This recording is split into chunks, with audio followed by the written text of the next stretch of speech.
Hey guys, guess what? Today we're going to be canning some pears. I've been a long time since I've canned anything with you. So I might repeat things that you already know, but that's just because I can't remember everything I've always told you. So anyway, the first thing is a friend of mine gave me all these beautiful pears, and I'm super excited about them. See how pretty they are? All those beautiful pears. So, and I love canned pears. They're so good. So I'm going to be using this book, The Complete Guide to Home Canning, and you know it's one of my favorites because it's free for anybody. If you're watching YouTube, you have access to the internet. This thing is free. All you have to do is type in Complete Guide to Home Canning. It comes up. Each chapter is its own PDF. You can print the whole thing down, and you can also order it, but it's free. So on page 2, section 2, page 19, it talks about peaches, and it also talks about pears. The reason I'm pointing this out is because on the next page, it talks about Asian pears. Now, Asian pears are different than regular pears. They are not a food that you can without adding some form of lemon juice or something to acidify it, because they don't have enough of their own, so they must be acidified before canning in a boiling water canner. However, pears don't. So, a couple things I'm going to tell you about today. The process is that I'm going to go over the process. I'm also going to tell you that I am going to be using some of the apple juice that I canned this month last year instead of just water, because that always gives it a better flavor. I've got some pears that I've already started on, and they're in this big container that I have added fruit fresh to because I want them to stay a nice white. I don't want them to start turning dark. I've got all my supplies. I've got a bowl here, and this time I'm going to be using the Tadler lids. I haven't added the hot water to those yet, but I'm going to be using Tadler lids. And one of the differences between using Tadler lids, because they're reusable, and, oh, here, look. So this jar has a Tadler lid on it, and this one has a regular lid. This is not reusable. Once you use it, you have to throw it away. Tadler lids can be reused multiple times. So, big difference though, when you pull something out of the boiling water canner or the pressure canner that has a Tadler lid on it, you have to tighten it down really tight.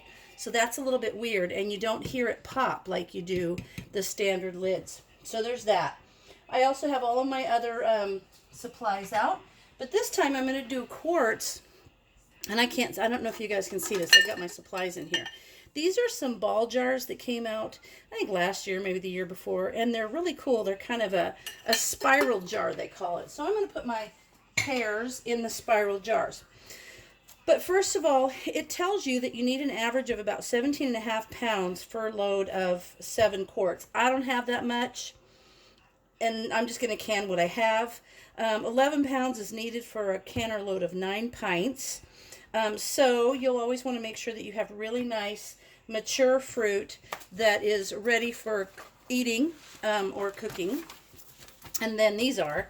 So you wash and peel the pears. I've already washed them, so I'll peel one for you. You cut them in half lengthwise. Now you can do them in smaller pieces, like when you do things like a fruit cocktail or whatever, but I just want pear halves in these. You remove the core. It says a metal baller or a measuring spoon is good. I have this antique little baby spoon. I think it was my grandma's. It's been around our house forever, but it makes a fantastic thing for doing things like this. And I'm careful with it. I wouldn't want to bend it, but it's terrific. And it tells you when to prevent discoloration. You want to keep your pears in an ascorbic acid solution, which is what we have here. You can prepare a very light or medium syrup, and you can look in this book and it will tell you the ratios of sugar to water for those different syrups. You can also pack them in apple juice, white grape juice, or water. A friend of mine one time did pear halves in cherry juice, and it was amazing. So you, with pears, you want to hot pack them because they have a better quality than just raw packing. And so we're going to do that over there. And then what you do is you just take your pears out of here, put them in the syrup, and you boil them for about 5 minutes. And then you put them right in a jar with the syrup that you boiled them in. And then you're going to process them, and you want to leave a 1/2 inch head space, and we're going to remove the bubbles, adjust the head space, wipe the rims with the dampened paper towel. I've got all that stuff ready. Then we're going to adjust the lids, Quarts will go for 25 minutes in the boiling water canner. Pints are only 20 minutes. But, so that's what we're going to do. So first of all, also, when you do a hot pack, I'll get started. I'll do, let me see. I want a smaller one here. I'll just do this one. Can you see that? Yes. There you go. When you, when something calls for hot pack, you want to make sure that your jars are in the canner and the canner is hot. Hot pack means the water needs to be 180 degrees. If you raw pack, it should be about 140 degrees. But I'm going to hot pack these. So I've got all my jars washed. They're in the canner. And the canner is currently right at close to 180 degrees. I might have to turn it up a smidge. But it's pretty cool. I've got this neat little machine. I got one of these, like a laser temperature thing. And like, let's just do that water right there. So that's telling me that that is 62.2 degrees. It's pretty handy. And that's really, I actually got it for soap making, because your soap has to be a certain temperature when you add different soaps so that they don't melt each other. And so I got it for that, but boy, it works perfect when I'm trying to set up my hot and raw pack temperatures in my canners. So anyway, kind of excited to be back canning something. I haven't canned, I feel like, in forever. Okay, so here's a secret. See this hard piece right there? That is a little bit hard. You don't want to hold that in your hand because you could slip. But I always take a knife and just kind of run along on the side of that. So I hope you can see. I can't look at you and then do that at the same time. Anyway, I do that because then when I take this little, you can use a melon baller or whatever, and you just kind of go around that hard core part. And when you lift it out, see that whole piece comes out. So that whole piece comes out, and then you just have to kind of clean that little corner up down there. And there you have your perfect pear half. I'll do it one more time. So here's this pear. I don't want to hold it and do this because you can slip. These guys are slippery. So I'm just going to kind of turn it to the side so I can see and run the knife right along that core, little stem. And then I'm going to take this little thing, or a melon baller, or a metal measuring spoon will work. But see, this is just perfect. And see, it pulled that out of there. And now we'll just have to go and get this little nub. And there it is. Perfect pear. So I'm going to go ahead and finish all of those. And then I will come back to you when we're ready to put them in the pot with the water and boil them for 5 minutes before we pack them. So we'll be back shortly.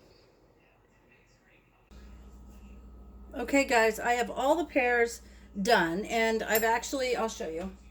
So I have this big container of all these beautiful pear halves, and I'm going to boil them now for 5 minutes before we put them in the jars. Now the jars are in the other canner, the boiling water canner, and it is at 180 degrees exactly. I just checked.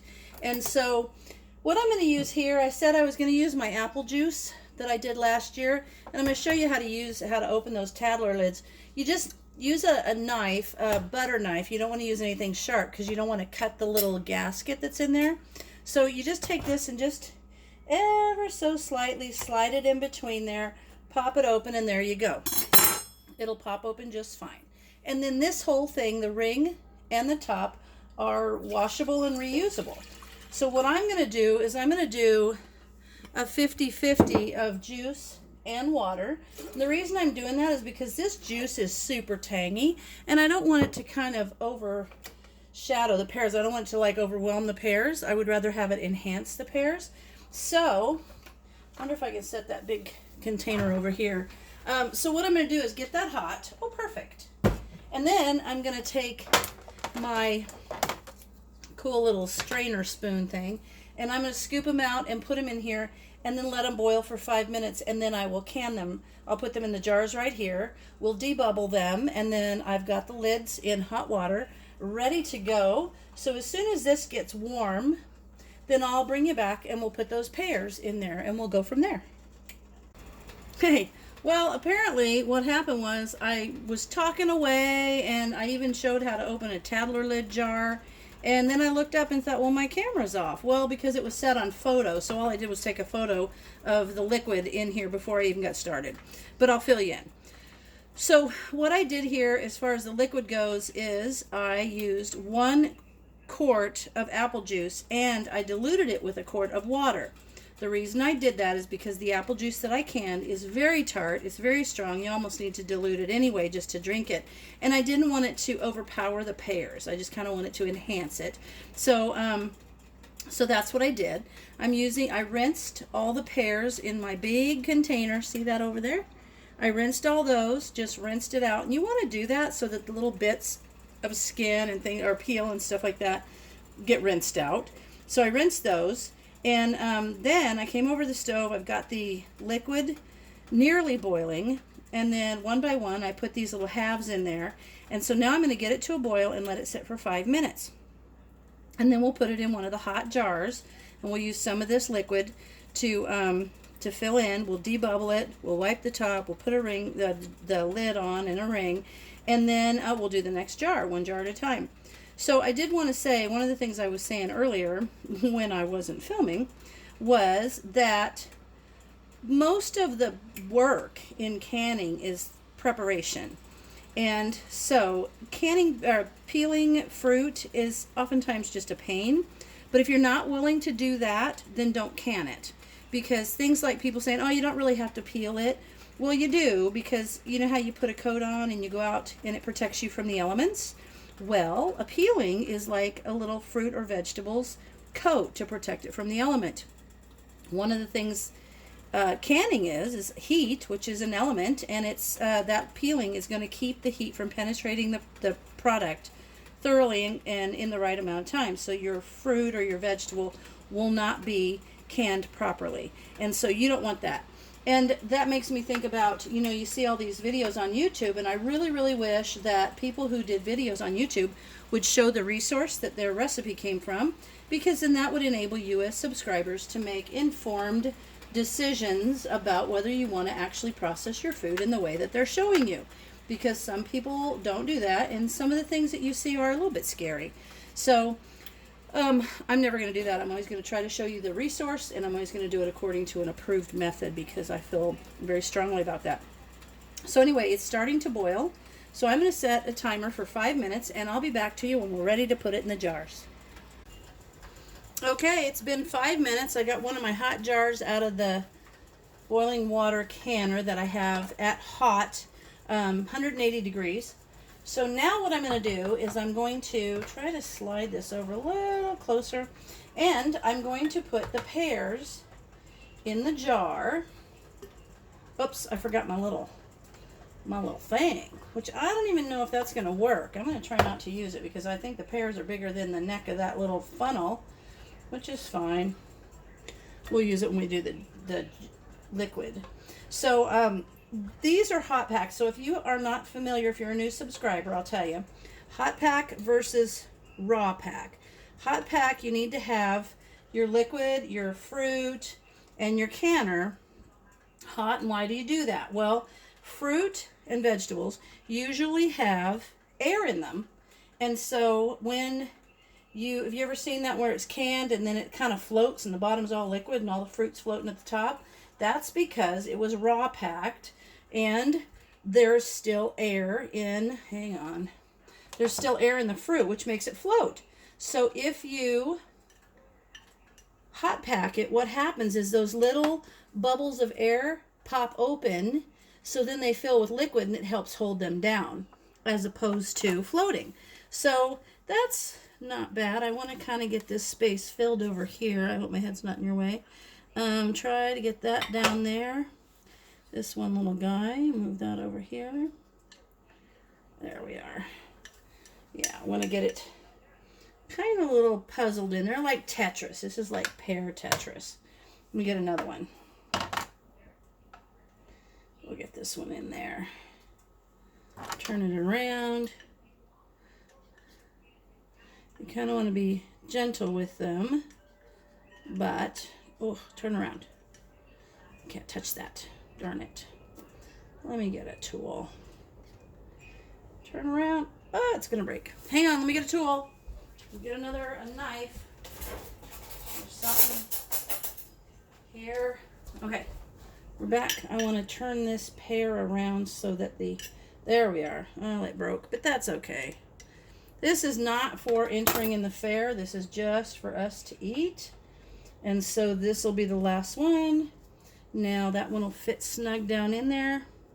And now we're going to fill with juice. I will use this for that. We're going to fill this with the liquid. And then we're going to debubble. You see the bubbles coming up there. And it's really important with the pears because they have that open cavity.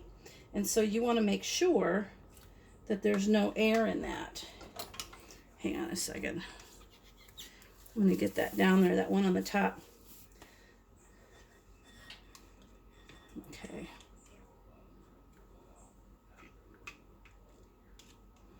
Okay, and I'm pushing. You can see how you kind of push around there. You can see every once in a while air bubbles will come up. And the reason you want to do that is because when it's boiling in the boiling water canner, it will bounce the food around and the air will come out, and then all of a sudden the liquid will be way down there and you won't have enough liquid in your product. So that looks a little bit better. I'm going to get a little bit more, 1/2 inch head space, and that's about halfway up the rim right there. And now we're going to wipe the rim. You need to wipe it because if you don't, see there's those bits of food on there, and those bits of food will get up between the lid and it will prevent it from sealing properly. So you always want to do this. Debubble, wipe your lid. Now we're going to get one of these Tattler lids down here. And these, you can kind of grab them by the outside. You don't want to touch the inside. And then you pop it right on there. And then you're going to get your ring, put it on there, and you want it fingertip tight. I have a tool, but I'm not going to use it right now. So you want it just kind of not super tight, but not loose, just kind of like just fingertip tight right there. And now there is a quart of pears that I'm going to go drop into the, set carefully, I'm not going to drop it, into the boiling water canner. And when I'm all done, I'll show you all of them in the canner, and then we'll get them processing. Okay, there they are. I have 7 quarts of pears, and I'm using this electric Ball Fresh Tech boiling water canner, which is awesome. But it also comes with this cool diffuser that you can put on top of the jars, and that keeps the bubbles from being so large that they hit the dome lid and drip on the side, which is one of the things I hate about my traditional canner. It's one of the things I love about this. I'm going to put the lid on. I'm going to get it to boiling, and when it's boiling, I'm going to time these for 25 minutes. And after 25 minutes, we'll take the lid off for a few minutes, and then we will take them out, and I will show you what they look like. So I want to show you guys the reason I'm doing these in the boiling water canner for 25 minutes is because, as you can see, the recommended process time for pears halved in boiling water canner is for my altitude. I'm at sea level, so it would be 20 minutes for pints or 25 for quarts. If you're higher than 1,000 feet, if you're 1,001 to 3,000 feet, you need to increase it by 5 minutes. So you do pints for 25 and quarts for 30. And then if you are at 3,001 feet to 6,000, it'd be 30 and 35 minutes. If you're above 6,000 feet, it'll be 35 to 40 minutes. And that's just because of the atmosphere. The atmospheric pressure makes it take longer to achieve the boiling time. So it will have to process for longer. So anyway, there we go. And I think there was something else I was going to tell you, and I can't remember what it is. But while that's boil water canning, I'm going to prepare dinner, and I'm thinking I might do a video on it because it's a way to use leftovers. So anyway, that's what I wanted to show you about the boiling water canner times right there. It's based on your altitude. Okay, you guys, they've processed for 25 minutes, and then I let them sit for about 5 minutes in the canner after I turned it off. And now I pulled them out. Now remember, I had those Tattler lids on there, so I had to use I use these gloves. These are fantastic. Anyway, I had to use those and hold it tight, and you really have to kind of crank the ring down tight on those Tattler lids for them to seal. But anyway, there they are. You know, they're not something I would enter in the fair, but they're good enough for us, and they taste fantastic. So anyway, hope you enjoyed this video, and I will do some more later, and thanks for watching.